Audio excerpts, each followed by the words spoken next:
Hallelujah, praise the Lord. ஆண்டவராகிய இயேசு கிறிஸ்து நாமத்தினாலே உங்களை வாழ்த்துகிறேன். கர்த்தர் உங்களை ஆசீர்வதிப்பாராக. இன்றைய நாள் மெய்ப்பரின் சத்தம் யாத்திராகமத்தின் புஸ்தகம் 15ஆம் அதிகாரம் 2ஆம் வசனம். கர்த்தர் என் பலனும் என் கீதமுமானவர், அவர் எனக்கு இரட்சிப்புமானவர், அவரே என் தேவன், அவருக்கு வாசஸ்தலத்தை ஆயத்தம் பண்ணுவேன், அவரே என் தகப்பனுடைய தேவன், அவரை உயர்த்துவேன். ஹல்லேலூயா. கர்த்தரே யுத்தத்தில் வல்லவர், கர்த்தர் என்பது அவர் நாமம். பாடல்ல இஸ்ரேல் மக்கள் ஜெயிச்சுட்டு வந்து பாடுறாங்க, தேவனுடைய பிள்ளையே உங்களுக்கு ஒரு வெற்றி கிடைச்சதா, சமாதானம் கிடைச்சதா, நீங்க எதிர்பார்த்த காரியங்கள் வாய்ச்சதா, அவரை துதிச்சு பாடுங்க, அவரை கொண்டாடுங்கள், அவரை உயர்த்துங்கள். தாவீது பாருங்க, உயர்த்திக்கிட்டே இருப்பார், பிரைஸ் பண்ணிட்டே இருப்பார், துதிச்சுக்கிட்டே இருப்பார், அவரை மகிமைப்படுத்திக்கிட்டே இருப்பார். தேவனுடைய பிள்ளை இந்த காலவேளையில் எத்தனை வெற்றி கர்த்தர் கொடுத்துருக்கிறார்ல.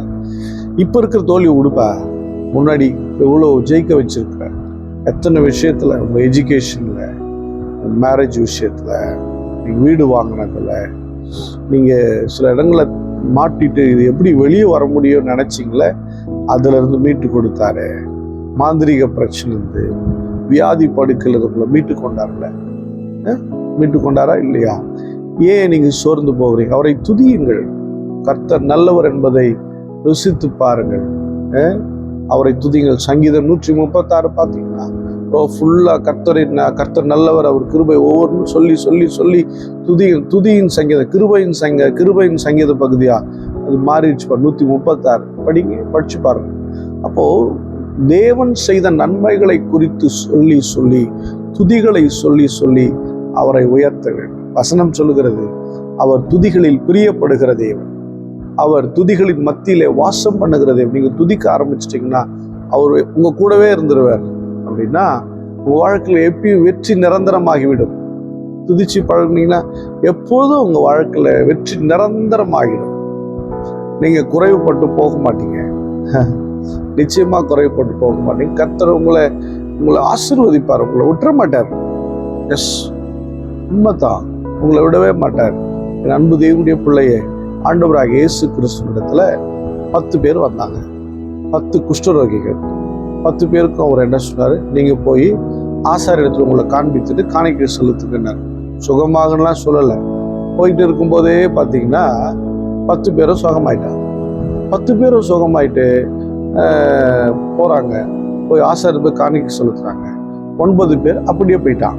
ஒருத்தன் மட்டும் வந்து இயேசுவுக்கு நன்றி சொன்னான். அவர் கேட்கிறாரு, உன்னோடு கூட வந்தவர்கள் மொத்தம் நீங்க 10 பேர் அல்லவா, மற்ற 9 பேர் எங்கே அப்படின்னு கேட்டார்.